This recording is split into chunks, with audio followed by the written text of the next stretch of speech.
Today's story is another spooky story about an Oni. But whereas the previous Oni stories all happened in or near the city, this one is a classic tale of dark, scary things happening out in the wild, far from human habitation.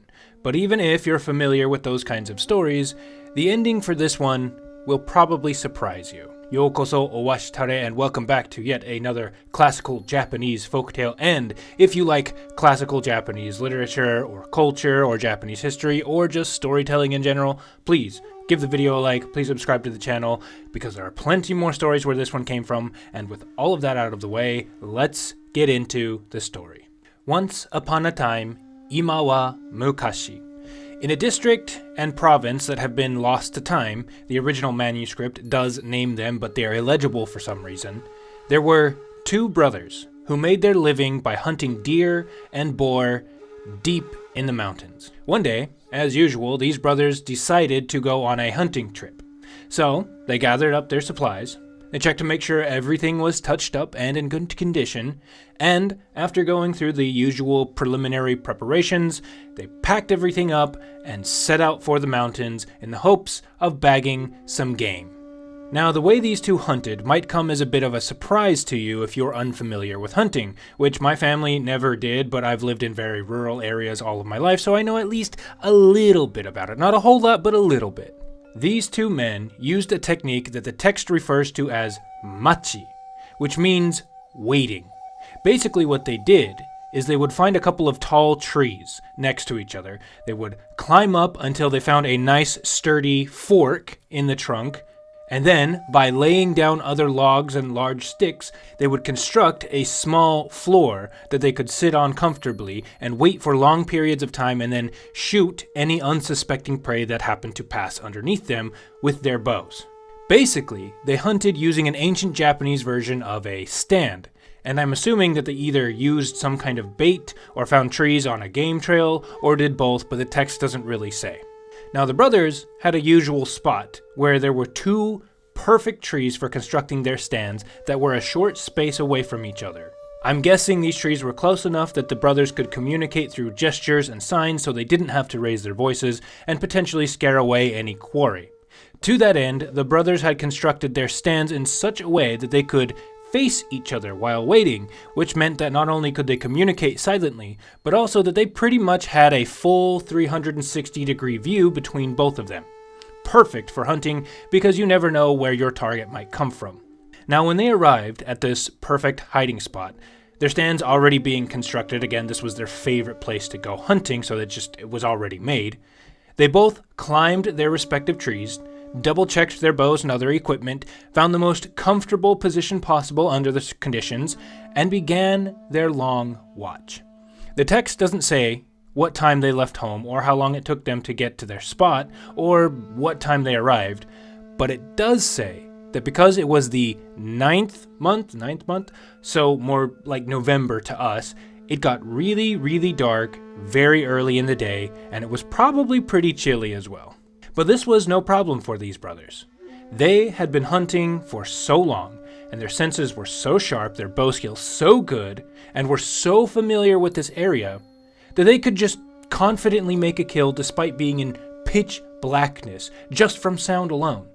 They could tell the different kinds of rustling in the brush, and if a deer or a boar happened to pass by, they could put an arrow right in the middle of it without too much difficulty, again, just by the sound. Basically, these guys were unbelievably good hunters, on par with like Tolkien elves or something like that. And so, making themselves comfortable and sitting down in these trees and waiting, the hours passed uneventfully. The sun sank behind the mountains, and the shadows under the forest grew, and soon, all around the brothers was plunged into pitch blackness. But still, the brothers waited, listening intently for even the slightest sound or whisper of quarry. And even though the minutes and the hours continued to pass on even after being shrouded in darkness, nothing. Not a single rustle in the underbrush of even something as small as a rabbit, which they might have been able to hear because, again, the cold weather meant that there were no night bugs noising about, as usual. The only sound they could hear was the chill wind blowing through the mostly barren trees and the myriad clacking of dry branches bumping into each other. November nights aren't known for being fun to be out in general, but also I can't imagine that, sitting there in a makeshift stand, hardly moving for hours, would have been comfortable even if the weather had been perfect and the forest less forlorn. One or both of these brothers may have even been wondering if it was even worth staying out like this. I mean, clearly, the animals were not out and about that night. I imagine one or both of them also thought that maybe they should just call it and try again later. But if they were thinking that, neither of them said anything.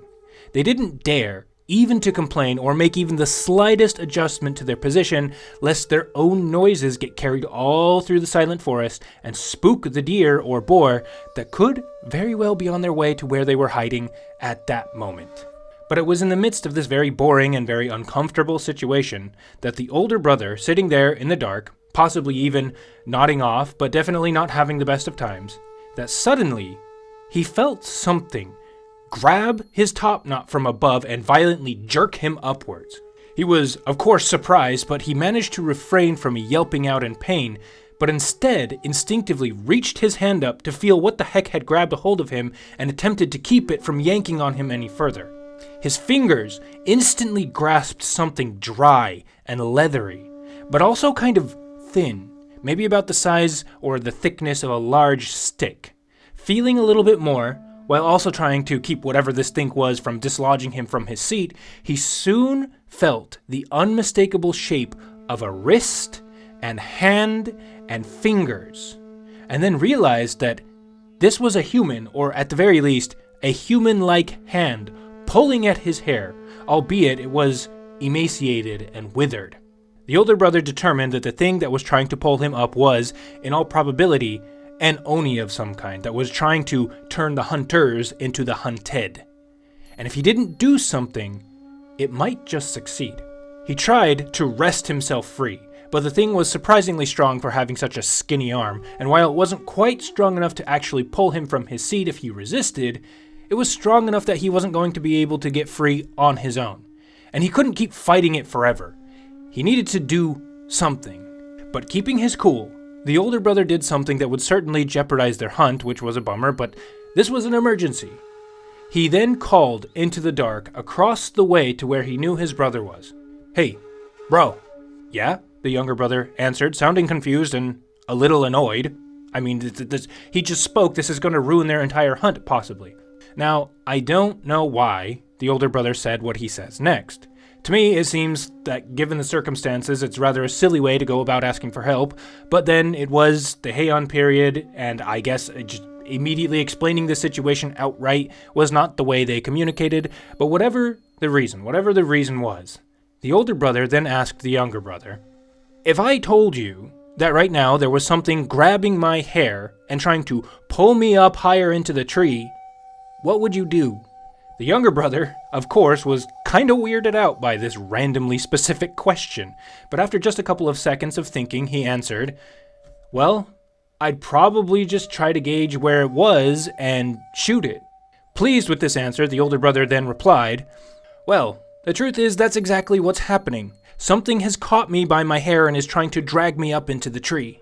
Now, I can only imagine that this came as a shock to the younger brother. I mean, how do you even explain something like this? But both of these men were hunters, men of action, and being both brothers and hunting partners, they trusted each other with their very lives. Furthermore, there's no way the younger brother hadn't heard some strange scuffling sounds or some strange weird noises coming from the direction of his older brother's stand. Sounds that matched what the older brother was now describing. So, when the younger brother heard his older brother's explanation of the situation, he wasted no time in readying his bow, nocking an arrow, and then declaring, "I'll follow the sound as best I can, and shoot it." Now, I don't have to tell you how dangerous this is. It was pitch black. And while it was one thing to hit a deer that was clearly several feet below you and in the brush, it was quite another thing to hit some unknown thing that was right next to his brother. I mean, if he missed a deer, he just lost an arrow, oh, big deal. But if his aim was off in this case, he'd hit his brother and could possibly kill him. But, knowing the risk to himself, the older brother, without any hesitation, simply said, "Do it." In the next instant, the younger brother let a single karimata arrow, a two-pronged arrow specifically used for hunting, fly. He heard the twang of the bowstring, the whoosh of the arrow as it flew through the air, followed by the sound of the arrow embedding itself into some kind of flesh. But the older brother didn't make a sound. Nothing. For a few anxiety-inducing seconds, it was silent. Nervously, the younger brother then announced, "It sounds like I hit something. Are you okay?" With that, the older brother, having clearly not been accidentally struck by the younger brother's arrow, once again felt for the withered hand in the darkness. He soon discovered that although the hand was still grasping his hair, the arrow had struck true. So true, in fact, that it had completely severed the hand from the arm at the wrist. The older brother then removed the hand from his hair, but still holding on to it, announced to his younger brother, "You did good. You hit that thing right in the wrist and completely severed the hand from the rest of its body, and I've got it here. But you know what? Let's just call it a night and go home." The younger brother, very happy he hadn't accidentally committed fratricide, simply agreed. And the two brothers then climbed down from their respective trees and headed home, with the older brother stowing the severed hand with the rest of his stuff, intending to get a good look at it when he had some actual light. Despite the darkness, though, these two brothers knew the path so well that they didn't even need to see it, and by the time they arrived back home, it was well past midnight. Now, on one hand, no pun intended, it was a huge bummer that they didn't catch anything that night. But on the other, at least they were both alive, and neither of them had been eaten by a forest-dwelling Oni. In fact, not only had they escaped it, but they also managed to give it what for, and doubted that it would be stupid enough ever to attack them again. So, feeling a bit freaked out, because honestly that's just kind of normal, but also kind of proud with themselves, the two brothers stepped inside their home. Now, these two brothers didn't actually live alone. They had a mother whom they were looking after in her old age, and who had her own room in this house that they all lived in. And they expected that at this hour, she was probably asleep. Now, she needed to hear what happened and why they had come home empty-handed at some point, but they could wait to tell her this crazy story and show her the gruesome proof in the morning. For now, it would be best just to let her sleep in peace. But as they were creeping past her room, trying their best not to disturb her, they caught the faint yet unmistakable sound of their mom whimpering and groaning. That was weird.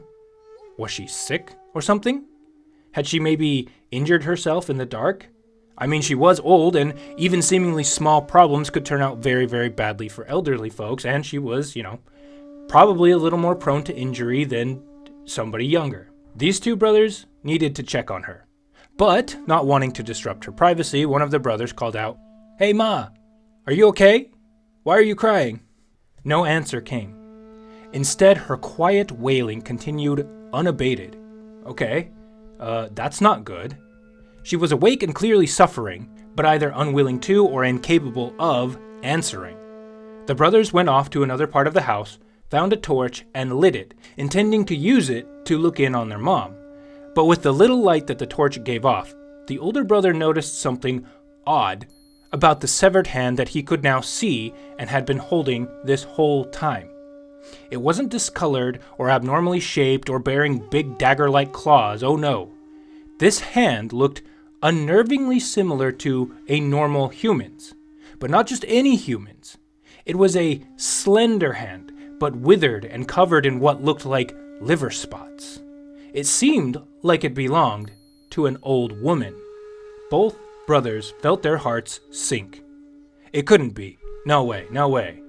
They took a closer look, and sure enough, the lines and the spots on it looked exactly like a hand they had seen time and time again. No. Something was wrong. There was no way their own mother had followed them into the woods, attacked one of them in the dark, got her hand shot off, and was now hiding in her room whimpering like an injured animal. Something was not right. They had to be misconnecting the dots or something. Together, the brothers went back to their mom's room and slid open the door. It couldn't be their mom's hand. They were going to find her there with both hands and learn that she had just had a really bad cold, or maybe she had hit her head or something, and because she tripped in the dark or something, and she couldn't sleep because of the discomfort. But as soon as the door slid open and the first brother stepped inside, their mother, who had been hunched over, kneeling on the floor, shot to her feet, but still hunched over and hiding one of her hands, most likely in her sleeve. Instead of greeting them with a mother's usual warmth, her face was contorted with pain and rage, and she spat out a curse. "You little wretches! How dare you!" She then lunged at them, clearly trying to cause them some kind of harm. But she was old, and the brothers, confused and scared but still sensible, easily sidestepped her and moved back outside of the room as she stumbled to the floor. It didn't take them long to put together the pieces, even if they didn't want to believe it. The older brother, now filled with the fury of betrayal, simply said, "Is this yours, then?" and promptly threw the severed hand into the room, slammed the door shut, and left in a fury, ignoring his mother's whines of pain and anger. A few moments later, however, her whines died down, and when the brothers went to check on her, she was dead. And sure enough, when they looked at her body, she was missing one of her hands right at the wrist. I guess having her hand cut off like that caused her to bleed out or something, and the only thing that could have saved her was probably somebody else. Say, someone like a dutiful son that hadn't almost been brutally murdered at the hands of his mother. And this was the final proof of what the brothers had been expecting. Their mother, in her old age, had morphed into a kind of oni, followed her own children into the forest, and tried to eat them. Despite this, though, the men did see to it that their mother was given a proper funeral. And that is actually the end of the story proper, but of course we have to have our little words of advice and our little moral for this story. Apparently, the ancient Japanese believed, or at least this writer did, that if one's parents lived to be exceptionally old, they would inevitably become an oni and attempt to eat their own children. And that is precisely what happened with this family. And thus is it said that those who heard the story found it exceptionally terrifying indeed. And that is actually where the story is going to end, and that's all of the little bit of opining from the writer that we have. So, fascinating story. Apparently, don't let people get too old or they will try to come and eat you. Probably a sentiment that some of the more older folks probably aren't going to be exactly thrilled with, but I mean, it's old-timey folklore. I don't know what to tell you. I gotta say, I have grandparents that lived to be over 90 years old, and they never tried to eat anybody, so, you know, maybe it was just those two guys. Or maybe something was weird in the water in ancient Japan. I don't know. But that is where I'm going to end it. So, if you did find this story entertaining, even educational, please don't forget to like the video and subscribe to the channel because, again, there are still plenty more stories that we have to get through. And although I think the next story is actually the final Oni story that we've got, we still have spirits, and we have a little tidbit where we go into several stories concerning foxes and fox spirits, which is something I'm guessing a lot of you are probably a little bit interested in, considering how prevalent foxes are in like modern Japanese, modern depictions of Japanese culture. But if you have been watching all the way up to the end here, I do thank you sincerely. Ito ureshu koso haberi kere, and hopefully we will see you next week for yet another story about Oni, the final story about Oni, and this is one about how a man deals with an Oni that gets into his house. And I think specifically this Oni isn't even just like a regular Oni. I think they call it an Onigami. It's a particularly powerful demon. But as you will see in the next story, they aren't invincible. So thank you so much, guys. We'll see you later. Goodbye.